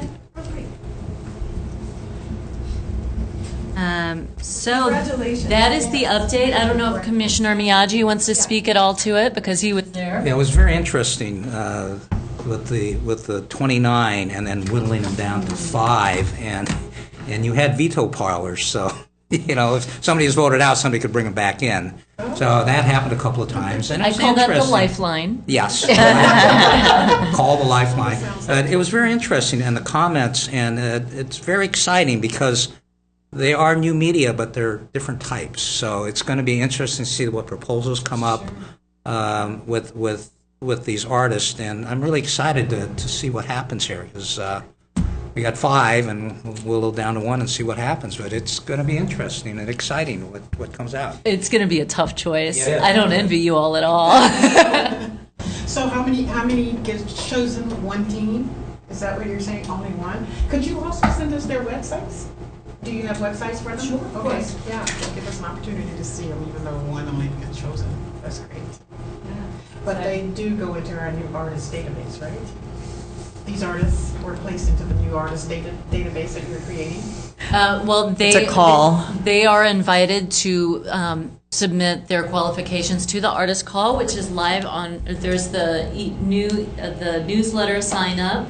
So a lot of the artists, when they received their thank you but no thank you note, and when we've communicated with them since then, with the ones who continued, we invited them both to sign up for our e-news so that they would learn more about calls, and we let them know that we were creating an artist pool and that we definitely want them all to apply. And an artist opportunity, is this live right now? It is, yeah. And if you click on the artist opportunities, It shows the current call. So right now we have 1 call listed. It's with the artist cool, right? and you can go straight to it. And then it had and then the other was just that we have an ongoing temporary. The temporary public art and guidelines and nice. Yeah, I haven't seen all this yet. That's great. Yeah, so everything, See, I think that should also be shown to the council so that they can see that. All of that is part of that whole web idea that we talked about at the beginning, because we've never really had a show and tell. This is a good show and tell. it took a lot of work. Congratulations to you guys. It was a We big know. team effort. Public art program is making us look really good. The whole, yeah, good job, And as a guys. quick aside, March 31st is the artist selection for the golf course public art. Oh, okay. March, 31st. It's coming right Yeah, up. that's next week, isn't it? Or 2 weeks? Would that be Week from Monday. Also come to the commission It's like on. green tea and running We shoes could down have there. yeah, for some of us on our last meeting, we could have a few big projects. Just sit back and listen. so that's all I All right. have for item 5. Great, okay. Well, so moving right along then to item number 6, which is our subcommittee reports. So you did have a handout on our draft of who's currently on our subcommittee, and I will take the moment to say, all you commissioners whose terms might be wrapping up, we would love to have you continue. So we certainly hope that you'll consider, if you haven't already, reapplying. Okay, well, I just heard one, polite decline, but there's 2 others in the room. We're hoping 3, sorry, 3 others, yeah. Sadly. Right. We already I'll know. have to come back and join you on the other side of the mic. Yes. Well, come visit. Well, and so our committees, our subcommittees are currently governance, outreach, innovation, and then any of the ad hoc committees, of which University Avenue and the California Avenue underpass are 2. But, so in this kind of 20-minute allocation of time, what we thought we would do is kind of do a quick update on any of those subcommittees. So just because on this handout, governance comes up first, I'm going to take the opportunity to jump into that one. And that was a handout that you did get, and this represents, I think, a lot of work that was done in the course of the last year or 2. And this was between the public art program staff and the commissioners, thinking about how to be a little bit more clear and transparent to ourselves and to others in the community and any constituents about what is the process for doing public art in the community. And so there are 3 handouts. The first one is what you do for a CIP project. So these are ones that a commissioner might generate, or an outside party, like you mentioned the Girl Scouts who did the project. That is the first page, and there's a process along that identifies that. The second is the percent for art in a municipal project, and then of course the third is the private development. And so each one is slightly different, although similarities flow through. And I hope that you had a chance to look at them. I think that there are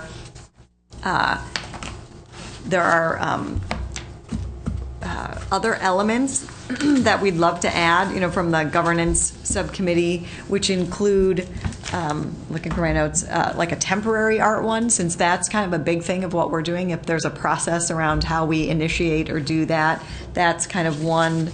Another is maybe, and I'm not quite sure how they wrap in, but again, this would be something I would work on editing, but are there questions that would be anticipated when someone's brought forward? Yeah, so someone comes in and brings forward their project, what is it that the commission's going to be asking about? And, just to give them a little bit of a framework or an overview of what they think or what they can anticipate or expect when they come before the commission. What would be, it just occurs to me, a good resource for that would be like ARB. Because if someone's going to their, to the ARB and they have to present their project, there's probably a little bit of a guideline that you would need to follow. So maybe it's a sort of a guideline ticker, something like that. I think also maybe the role of the community input, maybe we just somehow define what that means, because I see that as the commission's role. I mean, we are community input, that's one. I do think that there's a broader community outreach, which is a more kind of public reaching to a broad group, and it could take other shapes and forms. So identifying and defining really what that means. And it can mean different things. It will mean different things at different stages Exactly. of the project. And probably also based on the scale of a project as well. And its Right? location. You know, whether we're talking about a $2,000 or a $200,000 project, that looks very different. You're right. Yeah, so And maybe. location. Yeah, right. That's true. So maybe But there are. it would be helpful to articulate it, because I do think, especially when we get to the point when these are sort of public ready and can go on the website, when people download them, I do think that that's probably one of the biggest questions that will come up is, well, what does community input mean in the process, you know? When it's more than just an internal document for staff and commissioners, but also how does the public engage? And if someone is interested in engaging in a project, how can they? You know, or do they hear about ways to engage with a project if they sign up for e-news, or if they're interested in being on a panel, can they fill out a form about their qualifications to do so, or, you know, I think those are some areas we could. I noticed that when we first started out, we had a lot of oral communication from the public, and people would come in and specifically address certain projects, you know, whether they, you know, and give us their comments. And that seemed to have slacked off, but, you know, once we get back with this, it's probably going to do again, because you had communities or neighborhoods that are affected by certain kinds of projects, and they want to make sure that this is something that, or you'll have people who like it, you'll have people who don't like it, but that's about art, you know. Nobody ever agrees that they always liked art, a particular type of art or a particular art. So I think that's important to have that here. And so that's one way to come here orally and present your, Right. And then another way is like as a citizen, what happens with city planning, whenever anything is going to happen in my neighborhood, they always send us out a little postcard. Right. And they tell us, this Right. is going to be happening in your neighborhood. Do you have anything that you want to say? And you can do it in various ways, by email or, you know, communication with a staff person or whatever. So that may be something that, since there's a process already in place, we might want to look at some of those processes as well. Not reinvent the wheel. And we have done quite a bit of that public noticing using planning, depending on the scale of the project, and if it's incorporated with a larger construction project that already has community outreach meetings. Usually then the artwork becomes a part of that same stakeholder group, and so it gets rolled into it.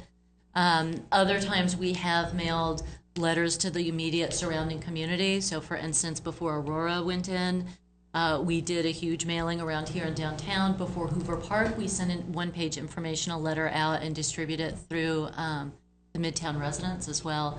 So we do try and get that word out and utilize those same those city resources. Yeah. So, you know, I think it was Amanda that just said something about coming up with the FAQ. So that may be something that you might want to add to that. Right, for exactly. us. That's exactly what I think. So I was going to say, if there are other suggestions or thoughts that people have, I think the best way would be to probably send those to Elise, and then, and Nadia, and then we can facilitate from our governance subcommittee, because that is currently Larissa, Ben, and myself, and then we could get that information and be able to kind of continue to develop these documents. And then I think the goal is ultimately to get them up on a website so that it's kind of a transparent process, of very much on the order of what Claudia, I think, was talking about with our Palo Alto. So I think it's great, and you have a great website to put it up, so sounds great. I do just want to add that, and Ally made the point originally, so I'm just reiterating, we do have a monthly meeting. It is an open meeting. There's a lot of planning that goes into logistically publishing this. Right. You're allowed to come. This is an opportunity. For community I feel like input. we sort of always say, well, you got to go to the community. Absolutely. But we do have a meeting. People are welcome to come and voice their concerns, and that's part of the reason that we do this every month. So I think that always should be included in terms of like what our community outreach is. We come, we have a meeting in a public forum, it's published, it's open, there's agendas, Right. Everything is available for it. So, you know. Right, community input takes the form of our monthly, the Public Art Commission meeting. I have that, yeah, I feel like absolutely. we immediately go to, you know, Special meetings. Yeah, no. Going out to the community, you know, special community Noticing, center meetings. right. We do have a meeting, and it is open to the public, and it is an opportunity for anybody to come and say what they want. And to that point, because I'm in agreement with that, I think we could think of ways to advertise what the topics are going to be that could be of interest to people, that relevant to that particular night. even I'm thinking, even though on our e-news right now, we say when the next meeting is, we don't currently put on there what are the main agenda topics. You know, So that is in the online, it's in the paper. it's in the paper. Printed, that's what it is, yeah. Everything that's going to happen. Yeah. For the coming week. Yeah. Yeah, so everybody But I knows. think, you know, And to then the they point of receiving a highlight. postcard in the mail, that is really helpful. If like I don't necessarily look at what the school board agenda is for the meeting, but when I get something in the mail because my child goes to a certain school and it says, hey, you might want to know that that's happening that night, we just might think of how Oh, I to see what you're saying. more touch it. Or something in a neighborhood happening, like the Midtown Association rallies their neighborhood. Or the in Ring Hoover Canal Park. to- Right, Right. exactly. You know, I think that that part, the communication part of it, because there are people out there who might be perfectly happy to come, but just don't know about it, you know. Okay, And we have one. Slow down. I was just thinking, and we have one resource that participates with us, which is usually the newspaper. Yep. It's usually here. I don't know if they're here tonight or not, but. I think they are, right. That's our new reporter, our new beat reporter. Yeah, okay, so we'll give you your thumb up too. So he also reports. Yeah, Goes on here. right, that's a good way of getting the message out, you're right. So moving on to the outreach subcommittee, currently Larissa and Amanda are on that Holding it up subcommittee. for outreach. So I have a brief report on that. I don't have any handouts because I hadn't gotten them in time to be published, but I do have one that has been started by our committee, and I will send it to Elise to distribute to all of you. And it is an initial list of partners as well as actions that we feel like the commission can take around outreach. And a lot of these things we have been doing, and we started ways back with city council buddies and pairing up people with, and it's probably time to refresh, well, you know, especially as new commissioners come on and there are new council members to kind of re-pair up, well, who are the council buddies, because that has been a nice addition to establishing relations. And likewise, you know, a lot of other commissions that we have sometimes connected with, sometimes not, depending on who people knew, community groups. We've had connections in the past with Palo Art League when we had a commissioner part of that. Same with Transport Studios. You know, there have been these things that have been in place, but one of the things that Amanda and I talked about doing is, and this would be up to, you know, for discussion at the retreat, would be to look at sort of identified good partnerships and businesses, and for people to come in and think about who they would like to form partnerships with or already have partnerships with that could be interesting for the commission, and to think about the purpose of the partnership. So is it information sharing? Is it a potential partner to do a project with in the way that we just partnered with Stanford Arts? A potential funder of a project, artists who might be interested in being in part of a pool. And part of that I saw that would be helpful. Or just general goodwill. Right. Just generally, you know, communication and being open and transparent about what's going on, because that is, aside from the newspaper, I mean, a lot of people do find out about what's happening in public art, word of mouth also, or in our, you know, school newsletters, or, you know, other ways. We should also give a shout out to Cable Co-op. Not Cable Co-op. Media Center. Media Center, so you can tell I'm aged. Yeah, and I actually have them on the list well as part of a community organization, because I remember that, I think it was you that had mentioned way back when there was a local artist doing a show on there as well. Was it you that had talked about that? Oh, anyway. Years. This was, I don't know, maybe Elise remembers back in the day. Oh, God. You're going back 6 years ago. I was going to say, how far are you going I back? don't know, it just sort of popped, it was sort of like stream of consciousness. Well, Media Center did Aurora. Uh-huh. Fabulous piece of Aurora. Yeah, Okay. yeah. So as a partner for doing things like that, and Well, and they sent someone out to do a video piece on the Roger Stoller too, so that was a valuable connection. We don't have the finished product yet, but they sent someone out who spent days working with Roger and I are putting great. together a piece that we'll have for the opening. that's So fantastic. Media Center has been a good partner. Oh, that's great. And then, so developing some structure around, you know, which commissioners are you know, have partnership with or are wanting to pursue partnership with different people and the purpose of them.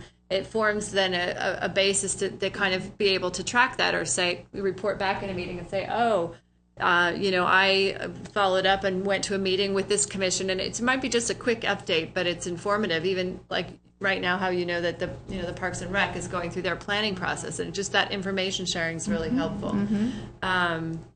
One other thought I had on here you'll get the document too, so you'll see, are just some ideas from the city side what can help in this outreach area is as these kinds of partnerships in the way that we're doing right now with doing a call for artists come in, it would be helpful to take our contact database and segment it so that we have in there the information on who in there is a former commissioner, who in there is an artist, who in there, and that will allow us to then do outreach electronically to these different targeted groups. Like who's a potential funder? Doing this like every time that I enter new contact or somebody requests, I always put that extra information just to great. See whether it's general public or an artist. Oh, great. So the categories are in there. Yes. And you're starting to add them as you add new ones. That's great. Because then that target communication can go out, which is very powerful these days. People get electronic communications. So do you have anything to add to that at this point, Amanda? I did, and it just Slipped your mind. Well, with regard to social media, where I know that the city's been going through a lot with that, what are your thoughts right now on entering into that world with public art? Well, we would love to, and I've had some discussions with Claudia about what we could do if we wanted to get a Facebook page up and whatnot. I think we could do it soon. I think now that Nadia's had several months here and is getting her feet under her, that we can work on a system for how we would administer that site and be able to update it regularly and keep it from going stale. Those are some of the concerns from the city. Right. But I think we're close to it. Great. That's great. All these different ways to reach people. The only other random comment I had to make was that I find frequently that city council members are always like, it would be great for you to talk to, or why don't you reach out to? And I feel like it's a wonderful idea. It doesn't really where does it go? Where does it get assigned to? And so, like base level, along with some other things, we're also hoping to have that place where we can check that box and say, well, we actually, do know what Parks and Rec is doing, or even, the inviting the member of the San Jose Arts Commission to come, that's outreach in a way, because here we all are, and inviting people to come and speak and show us ideas. That's actually kind of a really easy and awesome way to outreach with other groups. Interesting. In her case, she also shared the idea that she used one of our own art ideas, the idea of the boxes, I say that in this case, we also heard the fact that for us, it was a good piece of outreach because she talked about the fact that she also used one of our ideas of using the utility boxes as a project that she took on to San Jose. So that was a good note for us. So anyway, your thought, go on. And that was it. Okay. That was it. Okay, thank you. Outreach. So the last one of the night is the innovation. I guess actually we would go on to ad hoc, so it's not necessarily last. So let me run through innovation, which you all actually had sent out to you. So I won't, this was one we held over from last time. This is Commissioner Toback's presentation, her good work that she put together. If you recall, I think in January, she and I talked about, as members of this committee, she and I are the only two members. I was checking to see if anybody else had signed up, but so there will, soon there will be. Anyway, we talked about having a calendar of kind of these innovative ideas of things that are going on, and Vicki in particular is really out there touching a lot of different things, as we've seen in an email that was sent out earlier today about some pretty exciting bridge projects and from throughout the world. But this was an innovation one, so I'll just, if you don't mind, Nadia, do you mind just advancing it for me just so I don't have to move? So I think this one in particular, the calendar for the year, we specifically focused on new media in the early part of the year because we knew of the City Hall project. So there are some examples of how new media projects are kind of integrating in cities, and some very great examples of site-specific projects, primarily in the East Coast. We need to do more on the West Coast. But I do want to acknowledge the fact that we have our Bay Bridge here. Yeah, that was one of the ones in her selection. Exactly, right. And even in that bridge one today, yeah, is that what you were referring to? Mm-hmm. But it was also here. I thought actually she had it in here. Bay Bridge is the largest art light project in the world. Oh, really? Didn't know that. And I heard that they're fundraising to extend it. Yeah. Oh, great. I had not heard that. Okay. So there were the tunnels, right, the light, and there's several projects in particular where technology is the way you're interacting with the work, and that you can control it as a visitor or participant in the work. So I think this one in particular was that way. You can put on your phone, you download the app, and you can say what color you want to see on these banners, and then it will be programmed. San Jose has one like that downtown, where you just call a number and you type in a code, and it changes the lights up on the building. And that's just what we do here with Aurora. So it was the same idea. So those are kind of quick highlights, if only because you probably had time to read it at your own leisure and get familiar, and I guess just in the interest of kind of keeping us moving tonight. I think, I can't remember now because I forgot to look what our next month item was for the innovation, what the topic was. So I will have to. Surprise us. Yeah, I was going to say, sorry. I really meant to. I had a lot of things I was thinking about remembering for tonight, and that one was one that I forgot to look up. So there you go. So do either of the ad hoc committees, the University Avenue or CalAb Underpass, want to report anything from the subcommittees? Those are the other two remaining subcommittees. We haven't, as far as University Avenue goes, we don't have a new update. Yeah, we had that last month, I know. Right, so, I mean, staff is just working on contracts with Alto. Right. Okay. And CalAb Underpass, we've yet to meet. Okay. All right, well, I think that wraps up that agenda item then, number 6. So we're on to number 7, which was the collection database, which we've talked about a little bit, but this was one of the ideas that Ben and I brought forward for this year, was just that we had hoped to each meeting have a chance to look at 10 artworks, which was an idea that I think you all started sometime at the end of last year. And so, honestly, there was really no method to my madness here other than to just say, maybe we would just randomly pick 10 and look at them, or if there was a movement at the table of someone who wanted to look at sculpture versus a painting versus, Is there an easy way to look at the oldest 10? Like if we search by there's not. dates? You can't search by dates. You can't? No. No, you can search by, see there. Well, I'm saying that, but if you searched under the date, under the search box, you couldn't, I never tried that. You couldn't do that. That would have to be in the beta Right. version. This is sort of where we started with the search capabilities of the piece, but interestingly enough, Nadia and I were looking, and I did ask, what is the oldest permanently cited piece? Does anyone have a guess?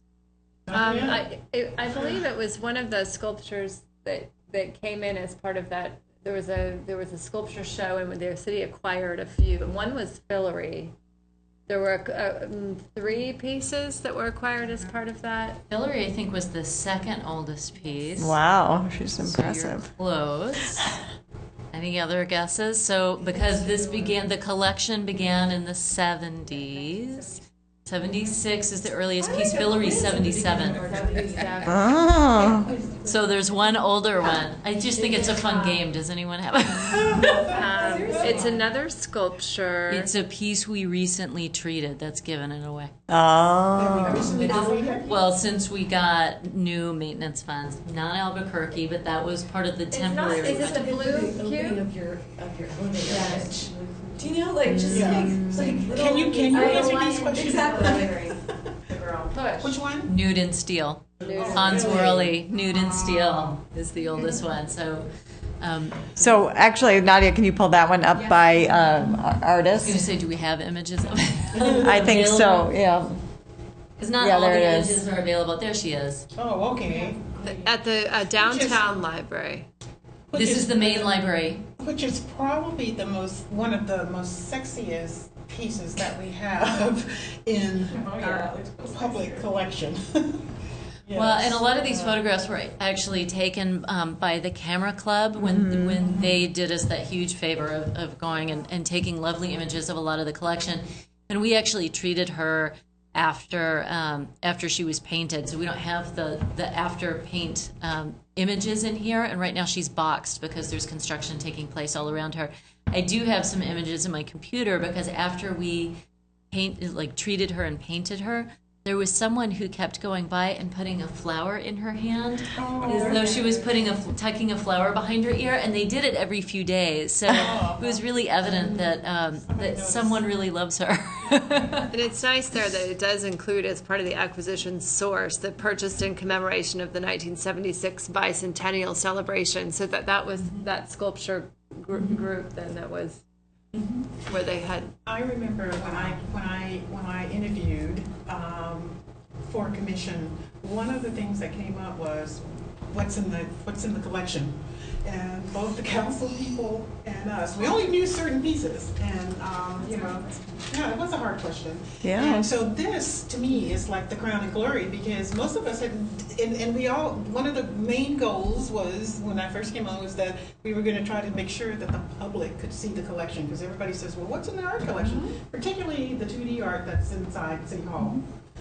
The public never get a chance to really see that. So this way, the public get a chance to see everything that's in the collection. Oh, this is like the that. sculpture invitational Fillery. purchase. But the first one was not from that. Right. Yeah.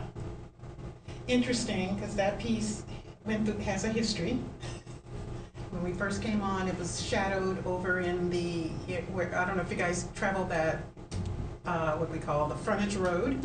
It's over there. Yeah. And you know where the solar panels are? It was like sitting under the solar panels. So we had to move it, and it's kind of interesting to work with the community, because somebody said, we don't want that old rusty piece, and they had to explain what a patina was. I thought that was so interesting, because all of a sudden, we all got art lessons. And once upon a time, it was sited here in King Plaza in the middle of the planter in front of City Hall. So it's interesting the history you dig up on these pieces. Yeah. And you should probably put things like that in there, somewhere. There should maybe somewhere you can put a little history notation somewhere.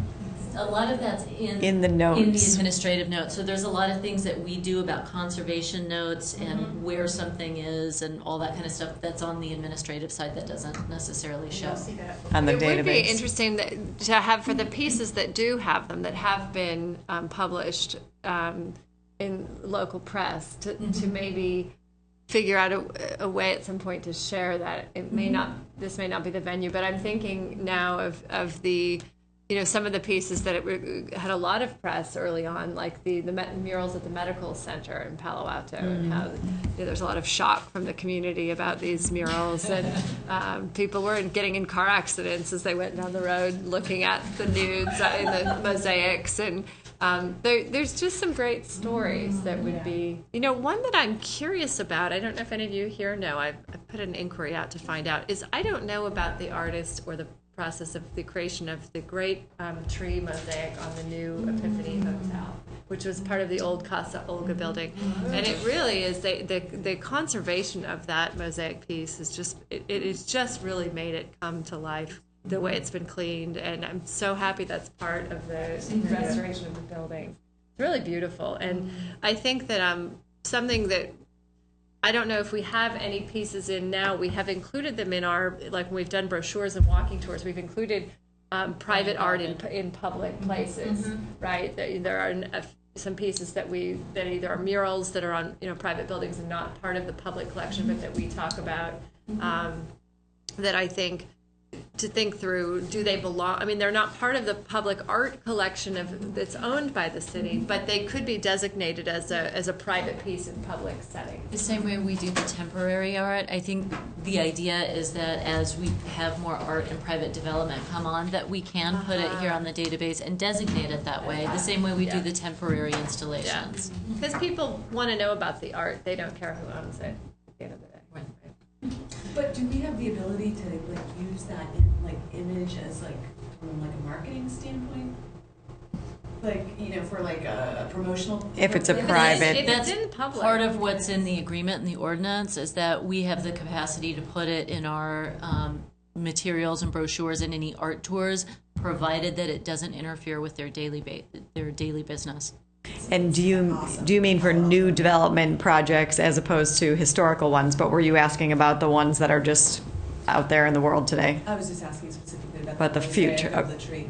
Yeah, so the ones that are, so I think that it's That's existing. right. So anything that's up, it's private art, but in a public place, that it isn't part of our collection, but you can kind of notate it. But yeah, I don't think that you could call it your own, surely, because it's not. Yeah, it's not. But you can- Yeah, we don't own it. Yeah, Right. It's not part of us. We have no agreement, but it is. But you can art, state it's public in space. Palo Alto. Yeah, Right. Because there are a couple. You know, I noticed because there are a couple of down in Embarcadero across from Means. You know those water fountains that are out there. You know, we kept saying that the city of Palo Alto didn't have any water fountain, and I thought about that when we were talking about that. You know, that was one of the reasons that we were talking about the fountain on California Avenue, that was the water fountain. But they have water fountains down there, and we just never paid any attention to it. It's right adjacent to the golf course, so we should probably include those in our, you know, because they're outside. People walk past them all the time, so we should probably get those in there too. Yeah. But are those also private? Yeah, it's a private space. Yeah, so I was making a note that those would be examples for private development that we might be able to use, of people who've already gone and done Put their own things. art out, yeah. Right. And there, you've just There are given a couple 3 spaces or 4 like that. examples. Some of them are not very well done, but those are okay. We might not use those as examples. Well, the corner of Page Mill and El Camino, where the, what is that, AT&T? The Fletcher Benton. No, not Fletcher Benton. Oh, Across the that street. little one Yeah, next to AT&T. yeah, that they just put up, it kind of like went, yeah. That piece was not, I don't think I know that Well, one. the latest one, of course, is the Tesla sculpture. oh, I haven't seen that one yet. Private development. That's the latest piece that's on it. Yeah, it looks, Where is it's this? down by California Avenue on Please First, drive. on First Street. So right when you exit the Oregon to go on California Avenue, if you're going toward El Camino and you exit, it's just to your right as soon as you come out of that I curve. drive by it every, I do too, and I go to my studio over there, I've never paid attention to it, so I will look. And I've looked and haven't seen it, so there you go. Uh-oh, Needs to be cited better, in my opinion, okay. or not. It was Okay. controversial, so you may not. IMOs are not welcome Don't here. ask for it next. Okay, so I think we didn't maybe hit 10, but we got 10 minutes worth. Do we So I know think what that's the- good. Did you guys? Of the third oldest. You would say that. I think in 77 there was a grouping of right? them, so I don't know what number 3 was. I looked up We one could too. guess. Here's one. There we Yeah, go. that's the other. Okay. That's from the Yeah. Sculpture Invitational. And yeah, there were 3 of them. So it's that one, Fillory, and another. When did the Modern Thomas sculptures come out? I'm just curious. The Mama. In the 2000s? Are you kidding me? Oh. And is that on here, if you pulled that up? See, you all know the collection far better than Okay, I. you This know is it. a, Well, you You know. know, the of run course with I do, Ron. but, Okay. oh, that one, The yeah. Ron, and then she has the one with Go Mama, with the Right, by the artist, yeah. Go Mama with the face and the stomach. Mm-hmm, That's on California Avenue. Yep. That's one. Those 2. mm-hmm, yep. Oh, yeah. That one is not. That one doesn't look very well there. It's not showing up very well. The Go Mama. Yeah, it's a dark image. Now we replaced that one last year. Yeah, some images of Yeah, that one looks a lot more uglier when you take it a different picture. That one, you can't really tell. My grandson is afraid of that one. That's the only reason. It's right over by my studio, so has to pass it on. We don't want him to be afraid. So he's afraid of that. A lot of kids are afraid of that because it has the face and the In stomach. the tummy, right. So we'll continue on our review of the collection, I think, in each of our meetings, just because particularly as we get new commissioners, I think that will be important. So I am going to move to the announcements, and am I allowed to make one ad hoc announcement? Make whatever I want? I'm noticing it says community vote. We've been trying to, Where? up on the acquisition source, Public Art Commission purchase with community vote. That was. Was it? Was it a, it was the, that It was was the literally a community- moat. Ballot boxes. Really? So that was different than how the other Yeah. project unfolded. Okay. That's a point of history at the Art Commission that I'm not familiar with, ballot voting. This would not necessarily appear on this, no. It was. We're hoping to not recreate that. That is not generally It was narrowed accepted down practice. to, it was before. It was right Yeah. before our time, because the Right. piece was installed when we were commissioners, but Right. the process had happened before. And from what I understand, there were a few, it was narrowed down to a couple of candidates. And Michael Zabo grew up in going to the park Right that this across the piece was street created from for. And so the community I was quite see. happy to be part of that. I mean, and at that point, there weren't community panels in the way that now, say with the Bear piece as part of Hoover Park, you know, key people involved in that community were part of that panel selection. So this was, I guess, a broader way to have more neighbors vote on it, I suppose. I don't know, because it was, before.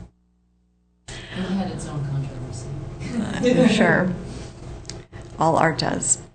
So on the announcement side, one thing I did want to say was, as you heard me say before, we are potentially poised to lose 4 commissioners, and I'm hoping only 2. But if there were more than 2, and we have 7, if there were more than 3, then I think one thing that I did ask Elise and Rye in particular was, if we don't have 4 commissioners, that we can ask our commissioners who are currently seated to continue if they're not in place in time when your terms end. So that's an announcement of sorts.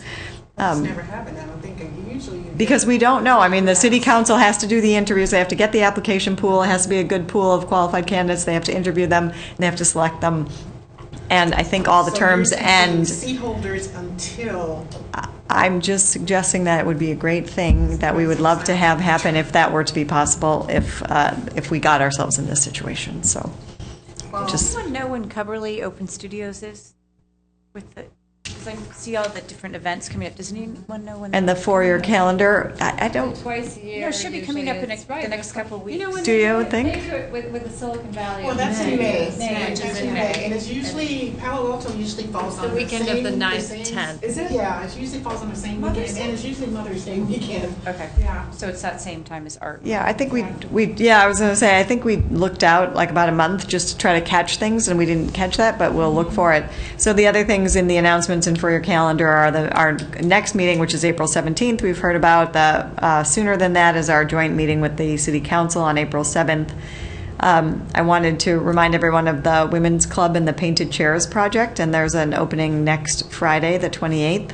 At the Women's Club, and you'll hopefully have seen a bunch of the chairs around the city, so that's a kind of a fun one. And then Art Market in San Francisco, for those of us who can't get to New York for all the happenings there. At least we have one here in May, so we'll add on Coverly. And then, of course, the one that Elise mentioned earlier about the Youth Speaks Out, which is this weekend at the Palo Alto Art Center. Not sure if anyone else had Can you any. give us the dates, the times of it again? Is that 5 to 8? Mm-hmm. It is. And the day was Saturday? Saturday. It's the opening. I was just wondering where we've left the retreat timing of that. So where that was that when we have new commissioners, that we would convene a group then that would hopefully include the current commission and kind of have it as a sort of a handover. So we didn't imagine that happening before April. We're hoping that it's likely to be more May or June, and that would be our current hope. What about? Before you, okay. Oh, I was just going to ask when Nathan Oliveira is going to be installed, because I thought that was first early April. We're still working on installations. Still.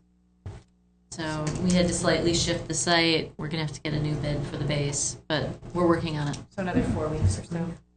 The other item for the calendar, Silicon Valley Contemporary, there's a art fair having to do with new media in San Jose the weekend of April 10th at the convention center, so that might be of interest to you all as well.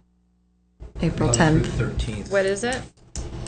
What is it called? 11th through the 13th, there's an art conference. Silicon Valley Contemporary. Oh, yeah, the first one. Yeah. If you want free passes, I can get you free passes. Task. Yes, we would love free passes.